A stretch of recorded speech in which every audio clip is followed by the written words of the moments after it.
Papa Pepper, preventing the sunchokes from going to seed.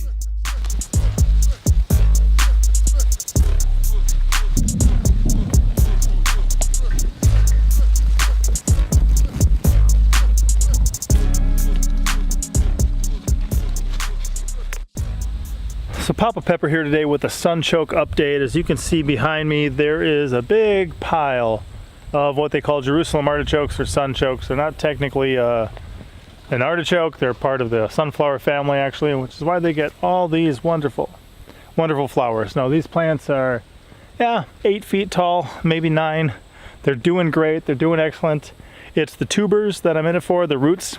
So they make these cool little roots. You can use them in different variety of ways. I think I remember eating them raw. People definitely cook with them.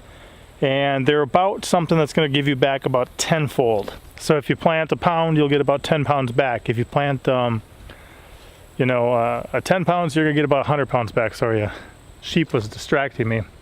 And actually, that's part of what I'm doing here today. Because they do reproduce from the tubers, but also these flowers are going to go to seed, right?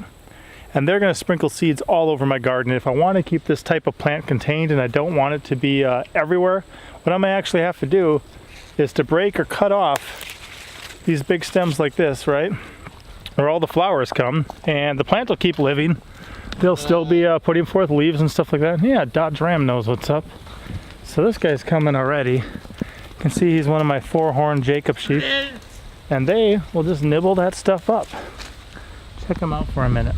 So what I can do is, by feeding stuff like this to my sheep and goats, they'll have some extra stuff to mow down. They're keeping this area just suppressed now till I can mulch it and transition it into a garden area. And then they'll be preventing future seed growth from these plants reproducing that way. They'll get food off the top of it, and actually when I cut them back at the end of the year too, they'll be able to take care of that for me too, because the whole stalks, the whole stems, they'll be able to eat. And right now we can just prevent the flowers from reproducing by seed. So that's one thing I love about a lot of these plants, is they provide food for us, food for our animals. Kind of keeps just going and going and going. And look at it, they're loving it, they're enjoying it. So they're going to get rid of all those for me so they don't go to seed. I might have to get some shears out to actually get the top ones. Down underneath the surface here, if you peek, there's some rabbit manure and stuff on top of it too.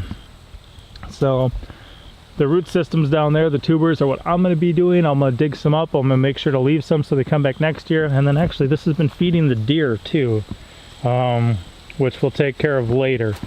So there's been at least one deer that's been coming up in here and enjoying this. So this is my tiny little garden right now of sunchokes. I actually had to fence it in, wire it in, just to keep them from tipping everywhere because they were getting pretty far out there. They're definitely beautiful. You can definitely let the flowers be there a bit and enjoy them, but by the time they get mature and are going to be sending seeds everywhere is the time that I want to make sure to be removing them from the area. So look at that. Pretty sheep eating pretty flowers. So that's just another project, another way of trying to keep things contained, keep things manageable, and not let the whole garden just kind of get destroyed into mayhem. So beautiful plant. This is my first year growing them. Ate them a bit before, looking forward to it. And the more places we can have it, the more we can plant tubers other places and just let it grow, let it be a perennial, let it keep coming back, dig up some of the tubers each year, enjoy them and eat them. Some places, like when they're growing in the garden, we can remove the flowers. If we got them off in a different part of the property where we don't care if they spread more by seed, then they can do that too. And it'll be a great food to have here. And then, like I said too, the more places I have it growing, it's kind of a backup food supply for me and my family, that if things ever go really bad, at least we know there's some food right there. If I've got a variety of fruit and nut and berries and tubers and different, perennial vines and trees and shrubs and bushes and stuff all over the property, it's going to be very easy for us if things ever really hit the fan to at least live a little longer, enjoy a few more meals, that type of stuff. So I'm going to go with 2 hands, set down the camera and get the rest of this, and I'll talk to you guys later. Papa out.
always, I'm Papa Pepper, and I'd like to remind you, don't post for free. If you'd like to be part of a revolution in social media, an economic power to the people where users can actually blog for cryptocurrency, then I'd recommend that you check out steemit.com and join the revolution.